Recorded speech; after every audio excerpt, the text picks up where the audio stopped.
Welcome to the Design Table. I'm your host, Anushka Shah, co-founder of Reside.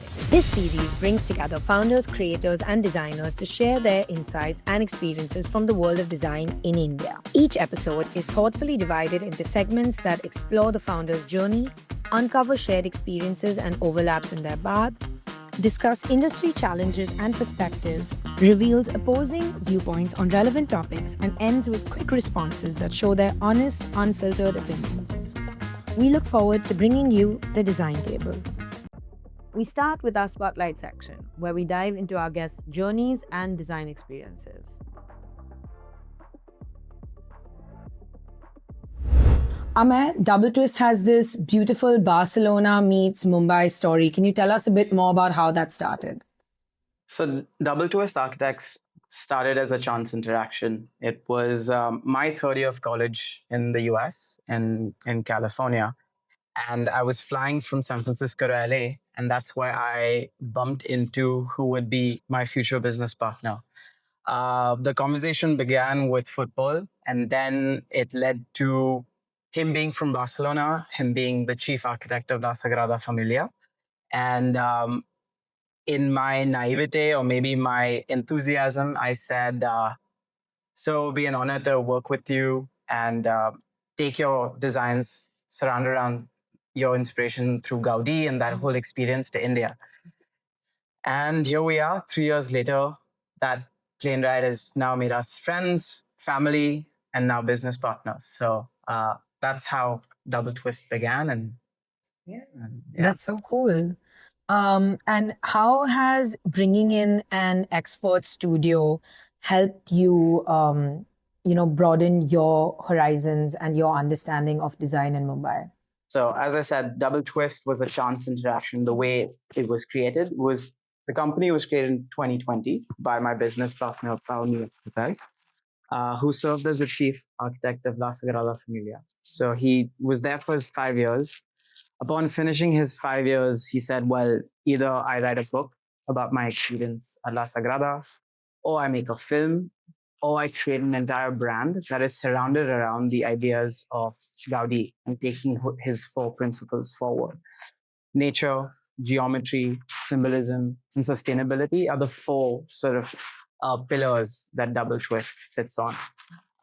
These are not four pillars, not four generic things that we believe in. They're basically the design decision makers in all our projects.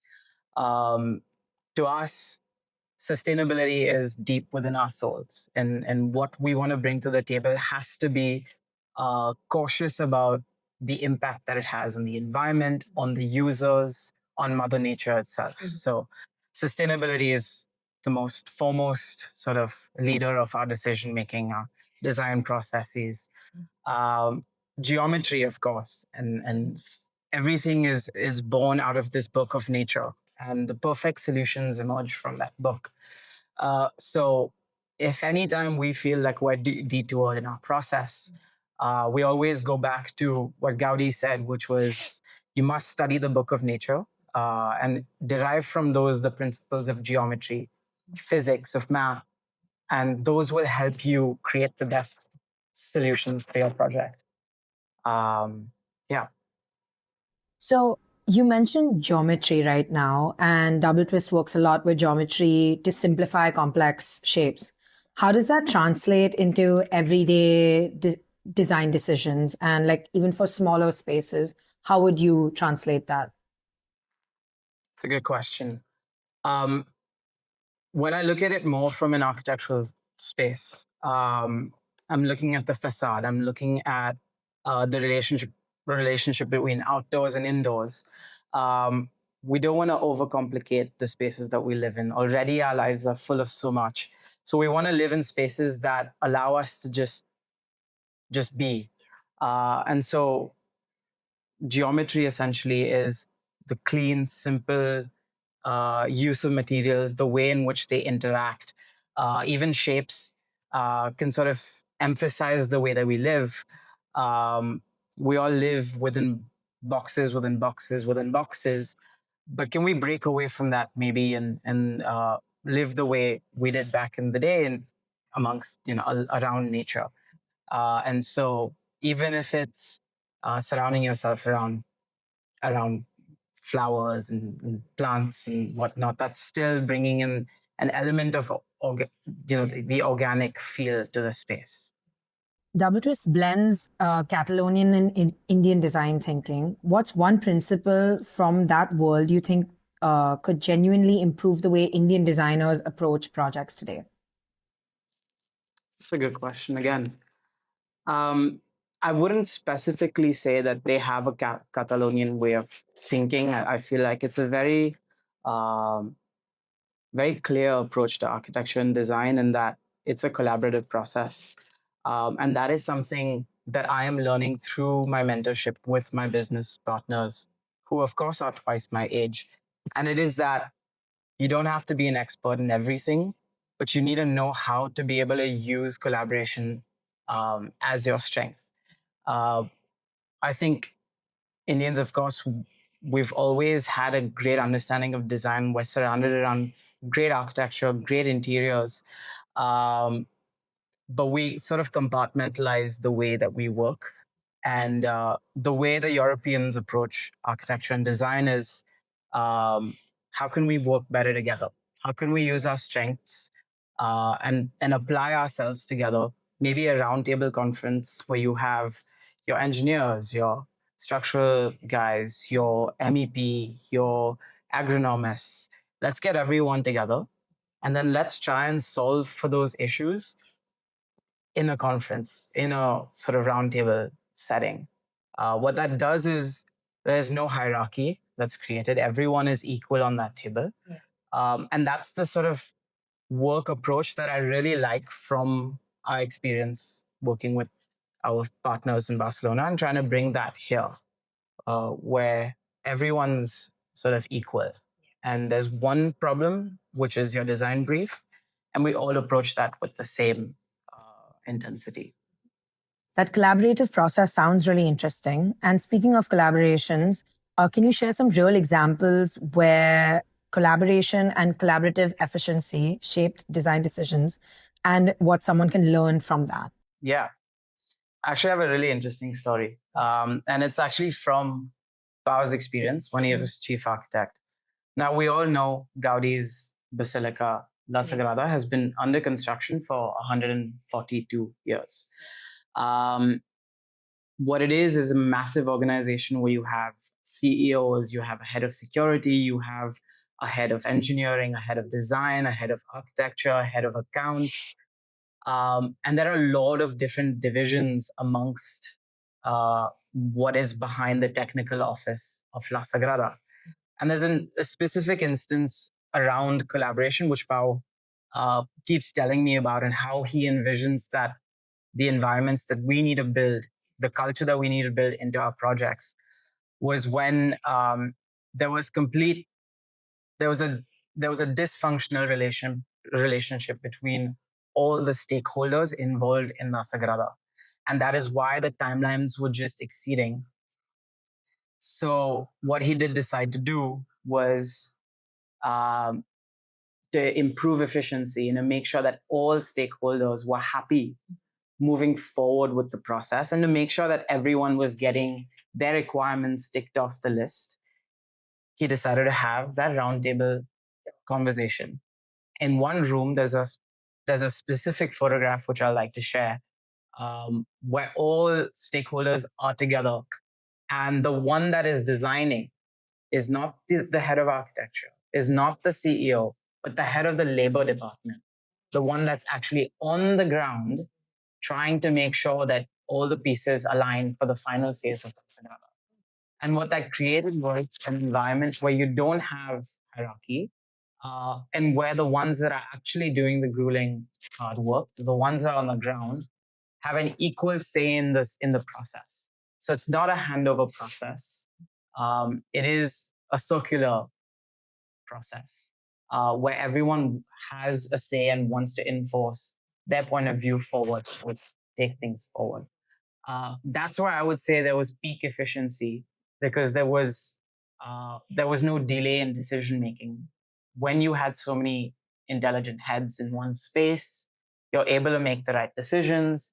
you're able to hear everyone in one space, everyone voices their opinions, and then you're able to make the right call. And so him and the entire technical office was able to shrink the timelines from 2036 being the final completion of La Sagrada to 2026. So next year, if we're in Barcelona, we can finally see the final spire being finished. And so we like to bring that collaboration and that approach to the design practices here in India. Hearty Muse Atelier began with a mission to put art on the floor. Can you talk us through how you got started in your journey to today? It was, I think, around COVID. And I think I was in amidst that space in life where I was figuring out what next. I had studied interior design and I was doing a couple of small projects for friends and family. And around that time, I think it was just like fate that I just happened to stumble upon carpets, something that I'd never really given a thought to. And it was just out of boredom. I kind of just shot a couple of carpets, made a catalog, made it look super professional, not knowing exactly where this is going to go. And I just floated them within my network of friends and family in the design space, and just family, friends, and stuff. And next thing I know, I'm getting orders, custom orders, and inquiries from like architects saying, "Oh, we heard you've started a company, and do you do this?" And I just never turned down any opportunity, so I just took it all in, and then I figured it out at the back end. Oh, wow. Like I figured out the manufacturing. I went to Badohi, that's known as the carpet city of India. I actually met with weavers, my factory managers, figured everything out, came back, and then, yeah, that's just how it started. I think it was just fate, to be honest. I think I was just meant to be doing this, and I just didn't know it until then. What was the moment you realized that rugs could be a canvas and could be looked at as art? I've always been a super dreamy person in general, and I've always thought of out of the box kind of things. So I think it just really fit in well with my personality, where I'd see a space and I'd think of all sorts of possibilities of how you could beautify the space and do things that could add a lot more aesthetic value to the space. And so I think what people started valuing was that I was bringing a little bit of an artsy perspective, while also keeping functionality in mind. So I think initially, I think I got a lot of clients just out of them believing in my like design sensibility, or looking at me for ideas of what they could do different from what was already available in the market at that point. So I think that's when I realized that like rugs are going to be viewed as art, and not just something that you just need to kind of blend in the space. It can be something that can stand out. It can be something that can completely change the vibe of the space as well. The colors, the shape. I think there needs to be no bars held within that. I think the canvas is whatever you want it to be in terms of rugs now.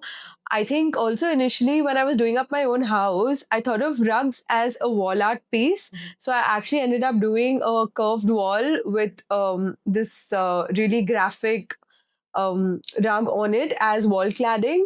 And a lot of people were just so surprised to see it. And it just added so much richness to the space that I realized that why not? Like, why can't this now become a thing? And, people use it instead of just your normal paintings. We can always figure something on these lines for other spaces as well.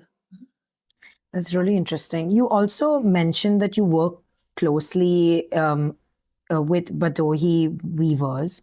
What was something that they taught you that you think every designer should know?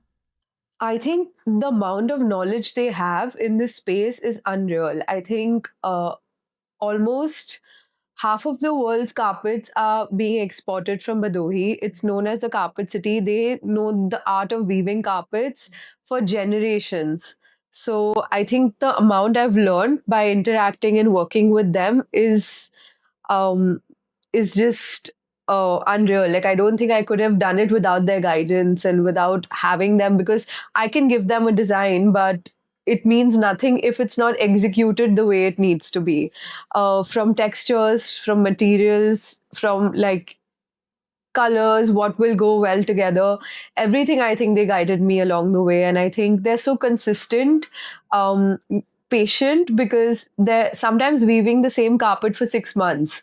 Like, Persian hand knotted carpets, they're like so intricate to weave that each knot takes them a couple of hours to do. So, that consistency of like going in every morning and weaving that same rug to perfection and seeing it come alive 6 months later, I don't think it's anything but art. Like, I think the amount of hard work and precision that goes into it is just something that's just unbelievable. So, with the art created by these weavers, you've taken them to multiple exhibitions where you've exhibited yourself, and you've also visited plenty of design exhibitions. So, tell me, do you think that it's worth it to visit these exhibitions and use it as a form of like networking, PR, or even for sales? What are your views on like the practice of these exhibits? I think it's so integral to visit these exhibitions to see new designers, new brands, all of the cool stuff that all of them are making. I don't think there's any other way to explore what's current, what's new. I myself got so interested in design because when I was in the 7th grade, my parents took me to Maison des Objets in Paris. And that's where my interest in design came from, because I saw all of these like cool objects and really pretty things that I feel like got me so interested in design myself that I realized that that's the route I wanted to go. So I think even for like budding designers or even in general for clients to see everything that's out there, because what's accessible to you is only what your designer suggests to you right now. But when you go for these fairs and you go for exhibitions, you realize that there's a whole the world's an oyster. Like, I feel like there's so much out there that you can explore.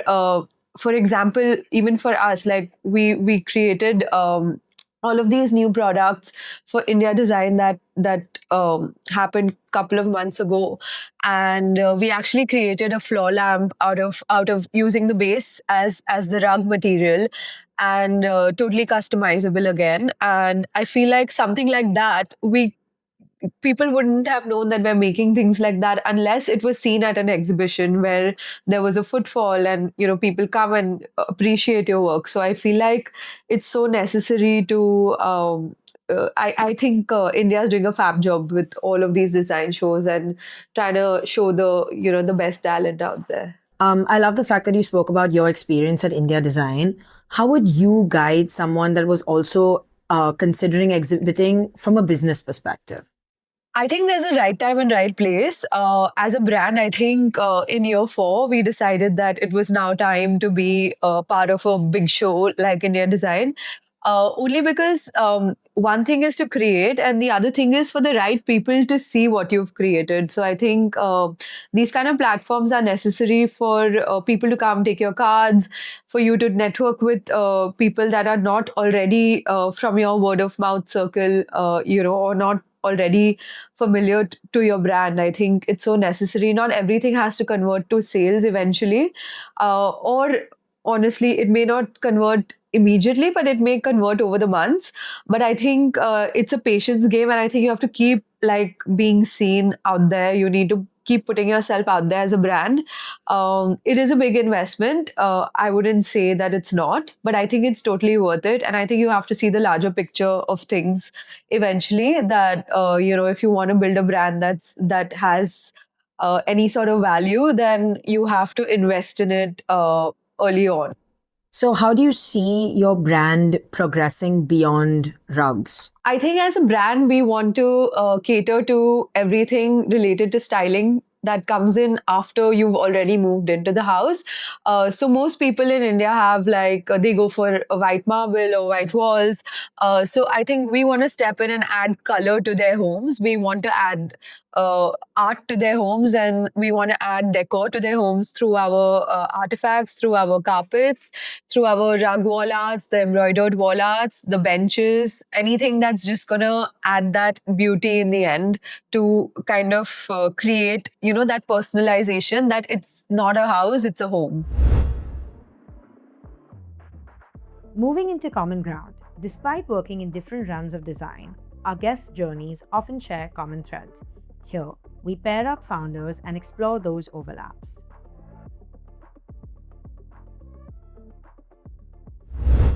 Speaking of both of y'all, you two have common ground in the fact that you studied design abroad. So could you tell us a little bit more about what design school taught you, or even what you wish design school would have taught you?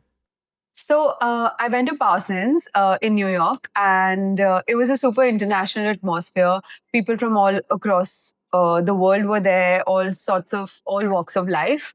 I think it was a super good experience in terms of like interacting with people from different cultures. And New York's also a very big hub for art and design. The Chelsea stretch is known for its art galleries. And so I think the exposure to everything related to design was superb in New York, or for me in college. And we were also kind of encouraged not to just concentrate on, let's say, interior design. That's what I studied, but even think about sustainability and things like we were made to study psychology alongside. So I think it was not just limiting us to okay, this is what you're here to do, which I feel like in India sometimes it can be very like focused on that particular subject, and that's it.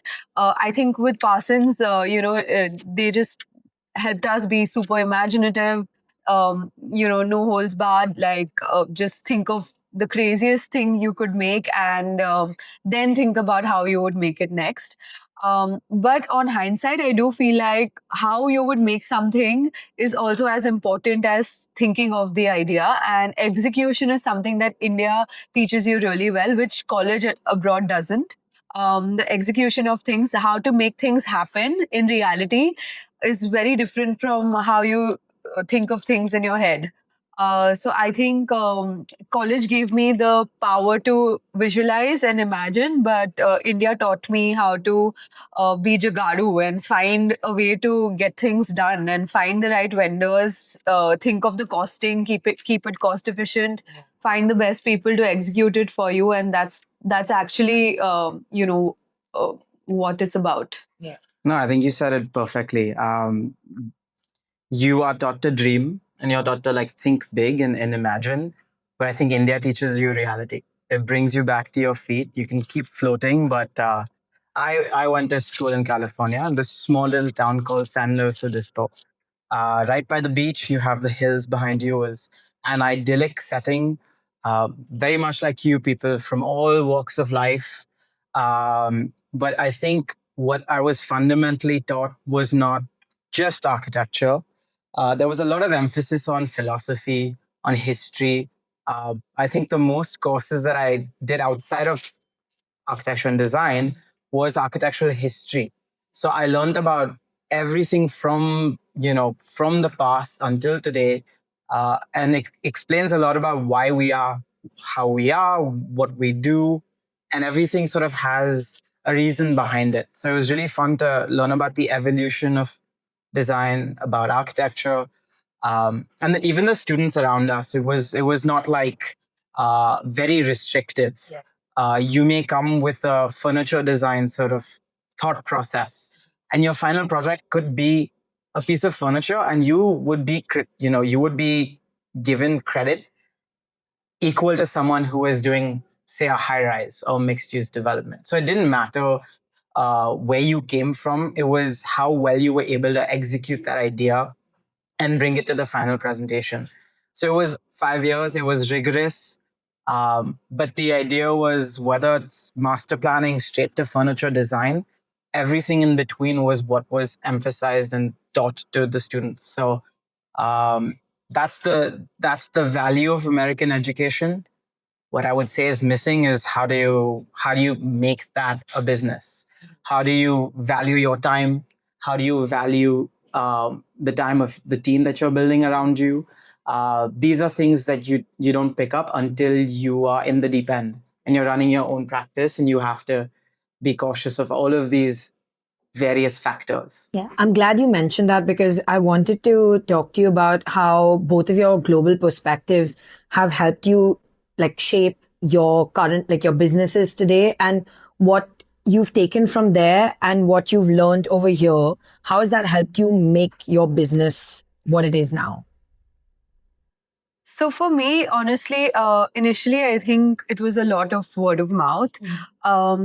I think there were people that were super supportive, and I don't think I could have sustained my business had it not been for those people to trust me with their homes. I don't think those were clients that couldn't have afforded a bigger like a rug from a bigger company, or there are plenty actually. Yeah. But I think something in them kind of placed that trust in me. I think my education kind of helped that maybe. Like the minute you say you're from Parsons, it carries some sort of weight to it. So I think that helped me.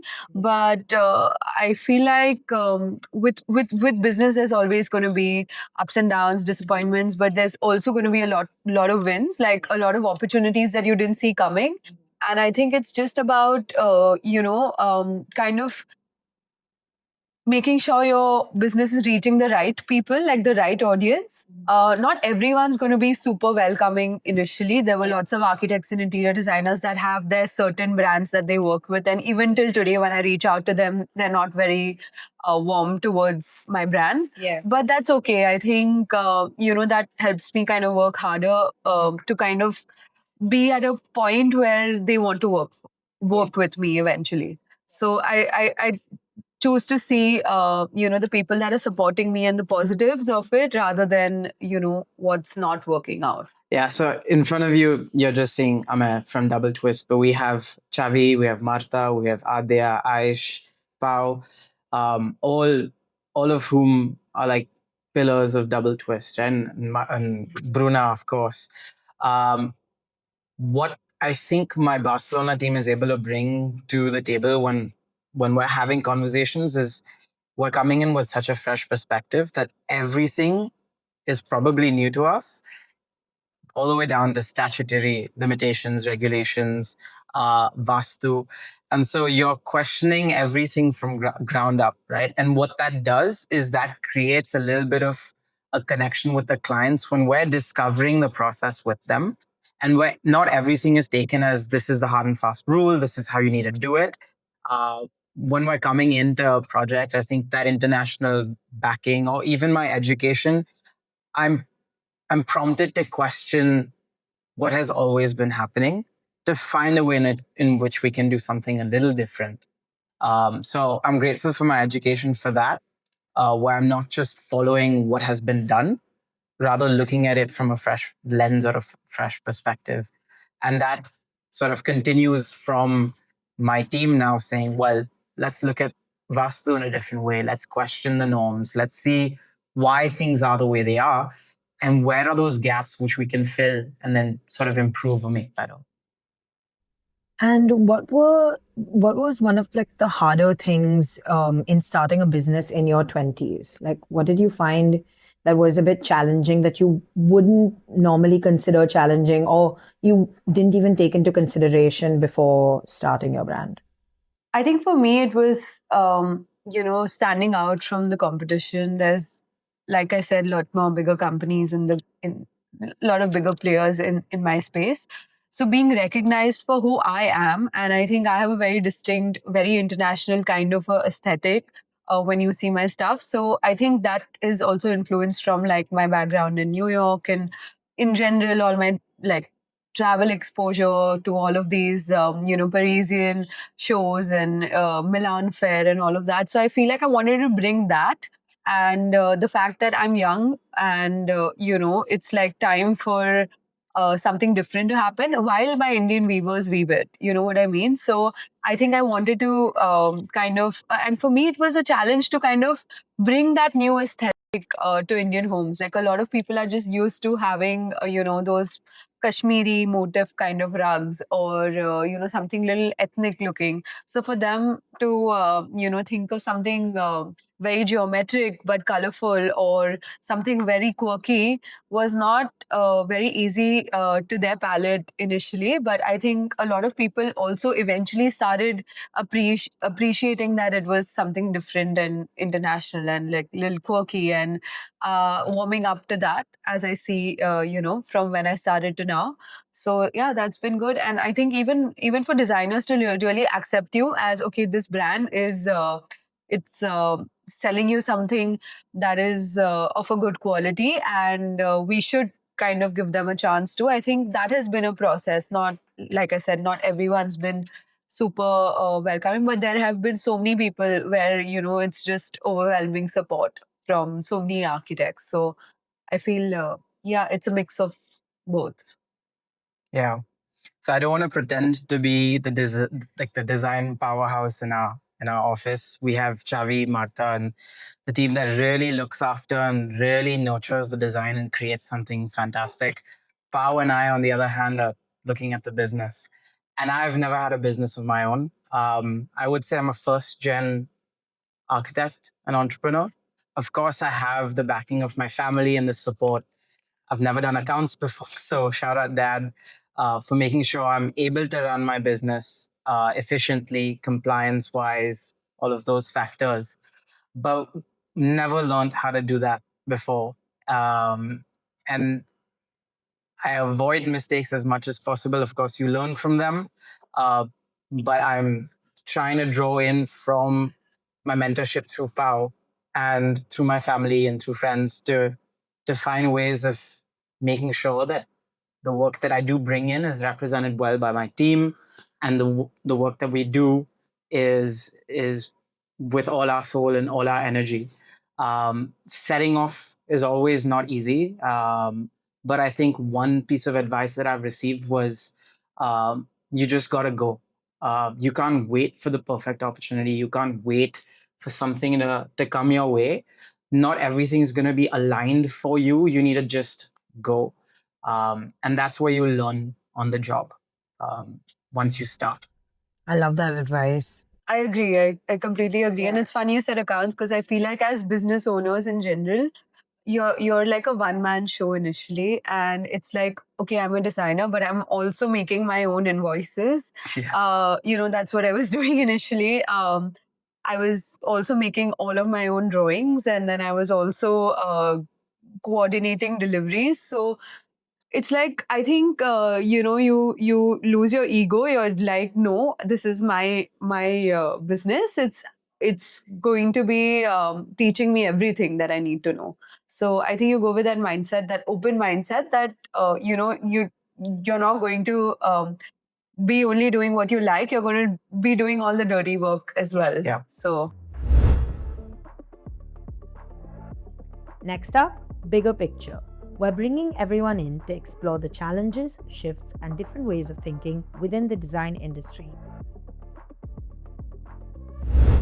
So we've spoken about a couple of the hard things. What was something that gave you the most useful return, like in the early days? Would it be content or any relationships, some exhibitions you attended, or was it something else? for me, I think I had certain, networks in terms of designers that I already knew. Either they were architects that had done my house. Nina Puri was one of them who supported me.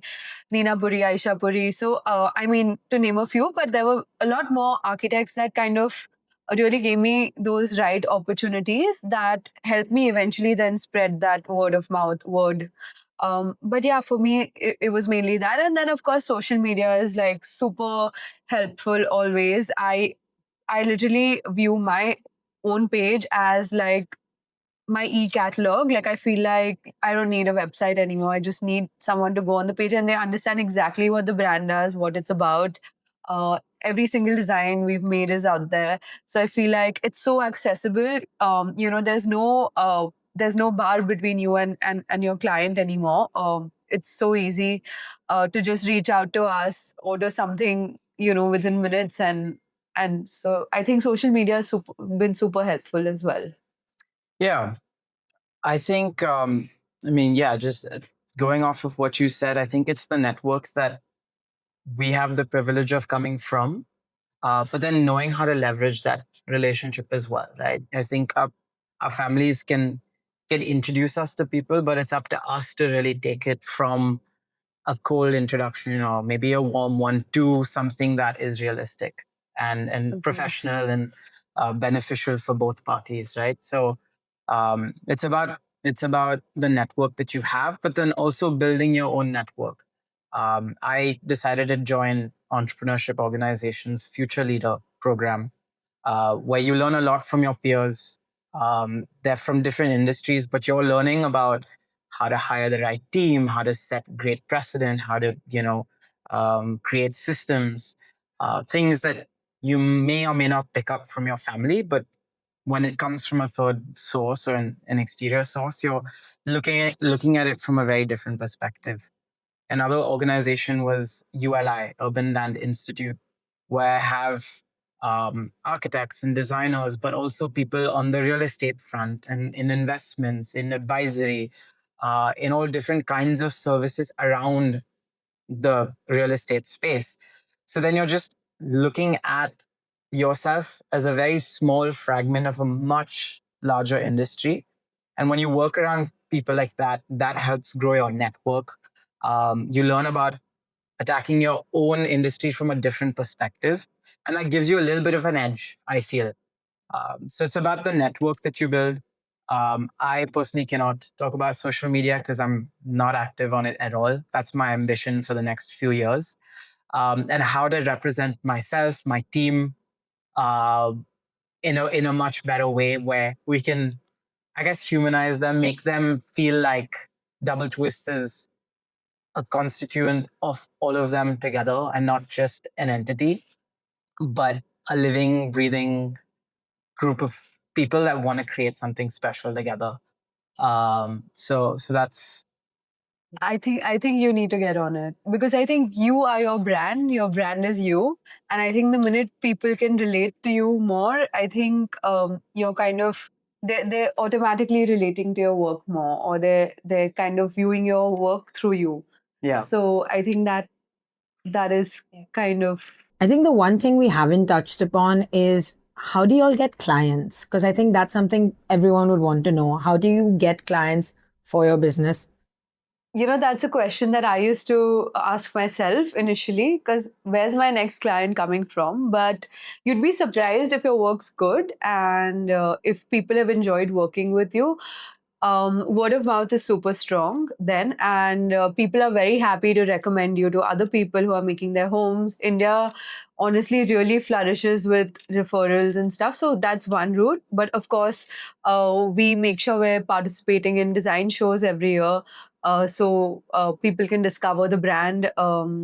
And also in terms of Instagram, your website, all of that needs to be super up to date. So I think also you can also reach out to people, architects and interior designers that you want to work with, and some may respond very positively, some may not, some may think a few months later. So it's just about reaching out, to be honest. Not being shy, just reach out to people, and and don't hesitate in even asking your clients to refer you to other people who are making homes. So I think for me, it's just a good mix of everything. Yeah, it's your work speaks much louder than anything. And so you need to focus on, if you've got projects already, doing them to the best possible extent that you can do it. But getting clients is always hard. I think, again, it's about building this universe of this network, this universe around you, tracking that and making sure you know exactly who your target audience is and how do you deliver your portfolio or what you've put out there to them. some of the methods that I follow, of course, are cold emails, setting up 20 short, brief, 20-minute conversations, meeting them in person, trying to break the gap between us being just this entity or this company and a group of people, as I said, that are excited to bring their vision, their ideas, their thoughts to life. Um, and it's a lot about persistence. It's about making sure that you are consistent, you're out there, you're on their line of sight. As you said, being there, being in person, um, showing up, and then following up.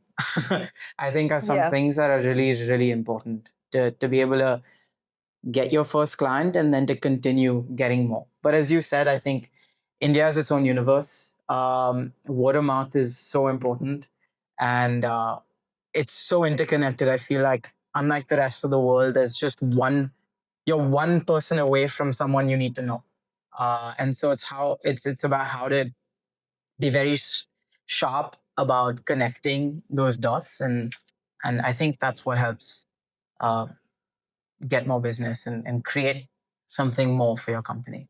Very initially, I did this one project in this new building in Mumbai, and through that one project, because it was a new building, there were a lot of families moving in. I got another 8 projects just based on one client's referral. So I think just word of mouth.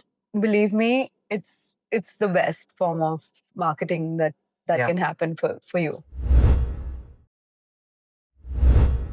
No, I think all of the projects that we've got have been through competition. And I think what we hold with such great value is what a competition brings out is that you have no idea whether you're going to win that bid or not, but you're going in all out to outcompete or to do something different than what someone else is doing with your brief.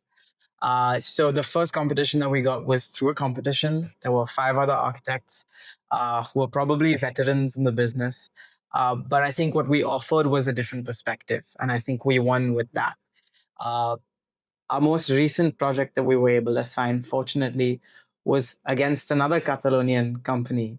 And so there was already a very similar side by side comparison that could be drawn.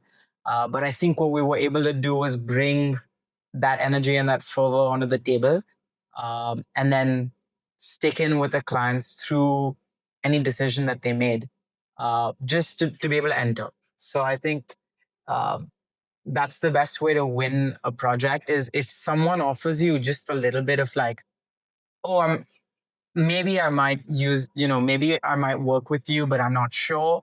That's your sign to say, let me show you something. Let me put something on the table, and then everything else will be figured out. But let me show you what I can do. Just give me a little bit, and I will show it to you. And that's how you begin.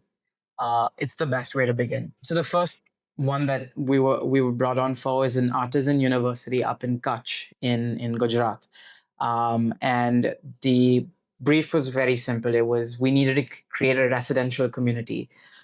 It was through a family friend that we were able to even enter the competition.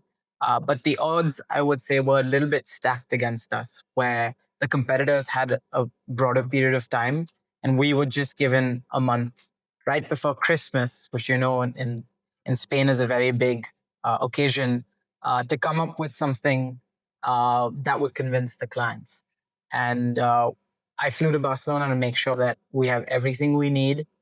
I came back, ran with it, submitted it, and had the fortune of winning. So it's about keeping your eyes and ears open to what's happening in the industry around you, where you feel like you can make impact, not pretending to do more than you can.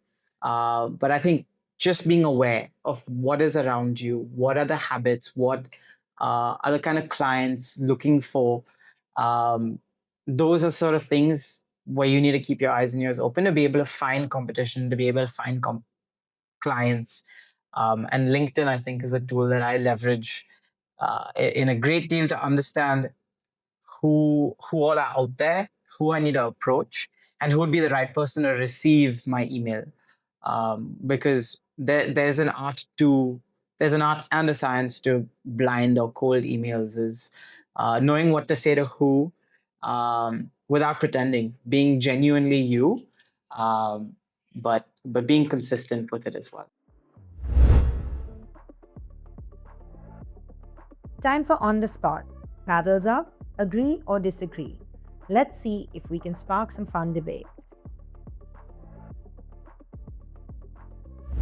The first one is new buildings in Mumbai look better than old buildings in Mumbai. Okay, I'm glad you all say disagree because I also disagree on this and I thought it was really controversial. I'm a One of you sucker all would for agree. vintage. Colaba is my favorite.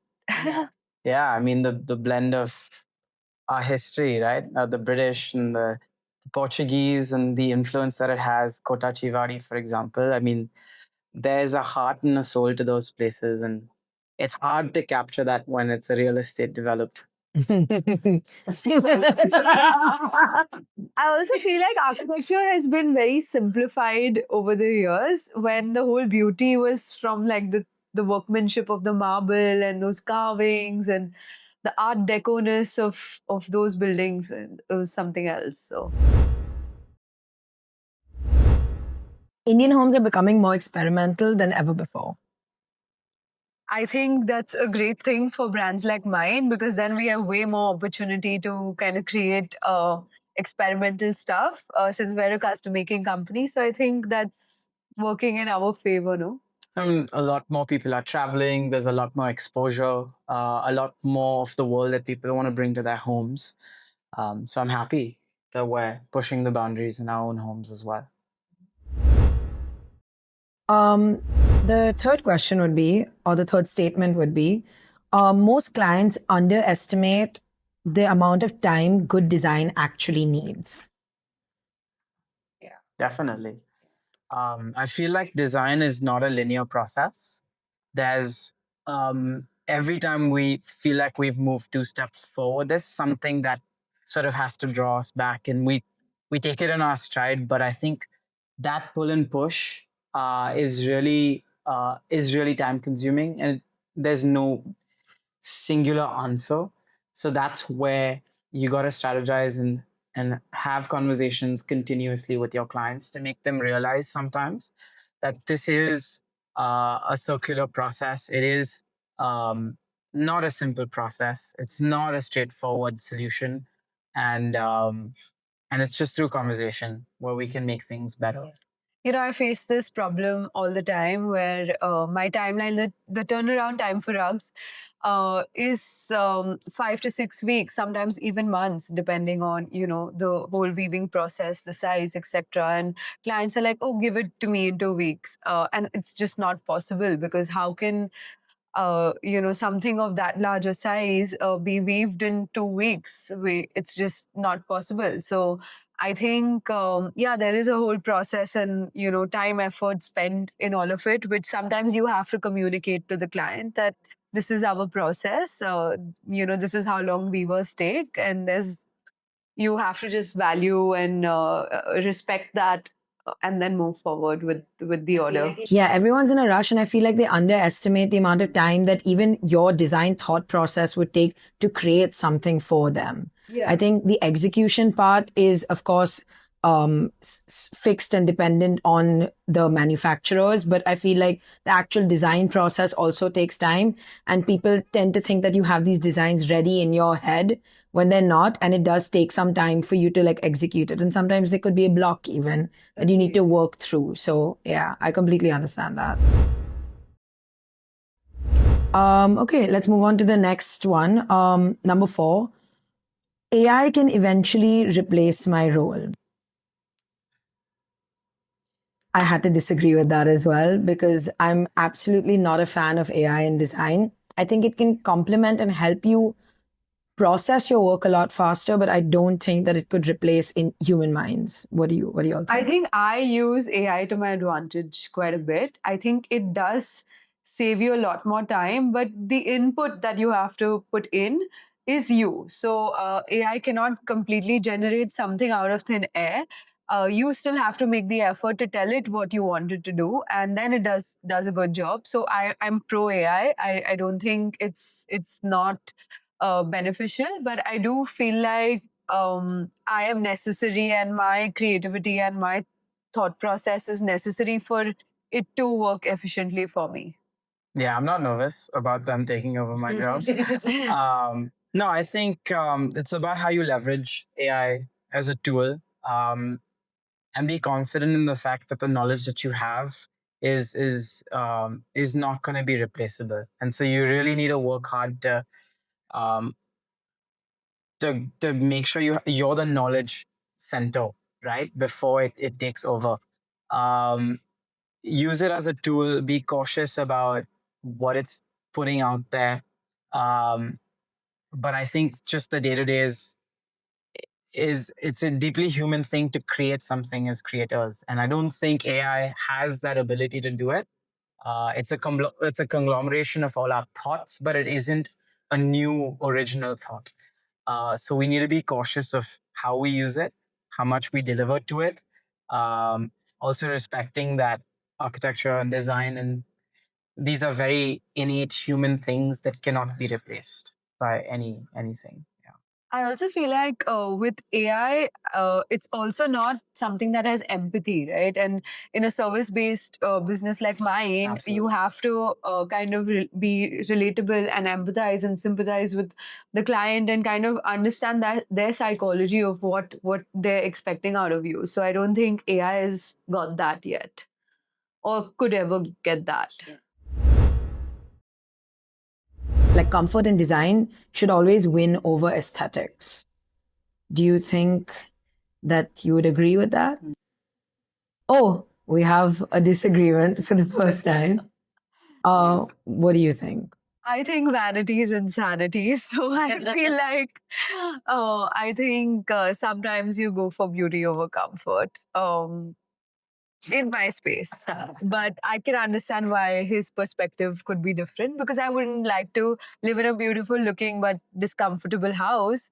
But I could do with, a beautiful rug that's not as soft, maybe. I don't know.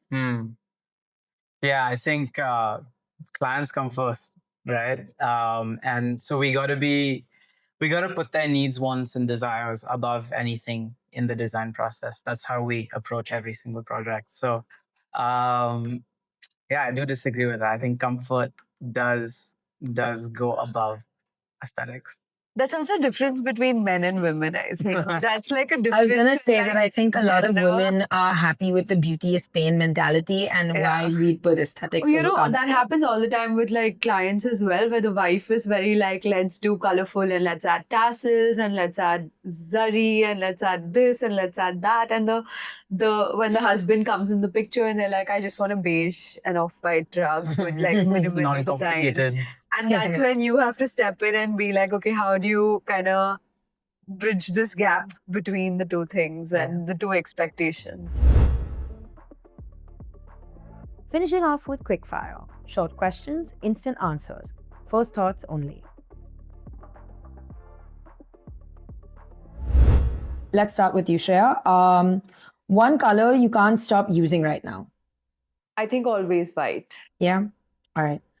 Circle, wave, or free form, your favorite shape in rugs. Free form. One dream collaboration, artist, designer, or brand. I think Jacquemus. First thing you ask a client during a custom brief. I think I asked them the sizes they're looking for, the space, photos of the space, and next I asked them what they have in their mind for it. One thing clients are always scared to do but shouldn't be. They're very scared to add color or different textures. So I think they shouldn't be. One color combination that never fails. I really like adding maroons. I like black and white and mustard a lot as a combination as well. Yeah. Tufting gun or hand knots, your favorite? Hand knots always, because that's where the real art is of the weavers. So Your favorite Hearty Muse Atelier piece so far? I think I made one for this client in Mumbai. The architect was from London and his brief was that the family was from Uganda, and we had a very cool tribal print wallpaper up on the ceiling. So we made a very quirky, very graphic, red, yellow, all like statement colors, and it just turned out to be beautiful. It was their party room, so I think it just turned out super different. I don't think I've done that sort of a piece again. Your most used phrase at work. My most used phrase at work is namaste, because I call my factory managers every day and I start with namaste and then I start ranting about whatever needs to be done. So And one word that defines your brand, Hearty Muse Atelier. I think we're a little out of the box. We're quirky. We are fresh. One word. Okay. There are three words. I can't describe it in. Okay, I would say eclectic, maybe. Eclectic. Awesome. Yeah. Thank you, Shreya. All right, we're going to now do Ameya's Quickfire. Nature, geometry, symbolism, or sustainability, your favorite Gaudi principle. It's got to be nature. If Gaudi visited Mumbai today, what would shock him the most? Oof, the number of people on trains. Barcelona or Mumbai? Mumbai. What aspect do you use in every single project? Curves. The quickest way to make a small room feel more interesting architecturally. Less to do with architecture and more to do with letting natural light and nature in. Your favorite double twist project so far, past or present? Well, I'm proudest so far of our project in Kutch, our Somaya Kalavidya project, where we're using all local materials. So I would have to say that one. But we love all our projects equally. Favorite project or building in Mumbai? Doesn't have to be yours. I would say Victoria Terminus, Chhatrapati Shivaji Terminus, I think is beautiful. Yeah. A design rule you secretly break.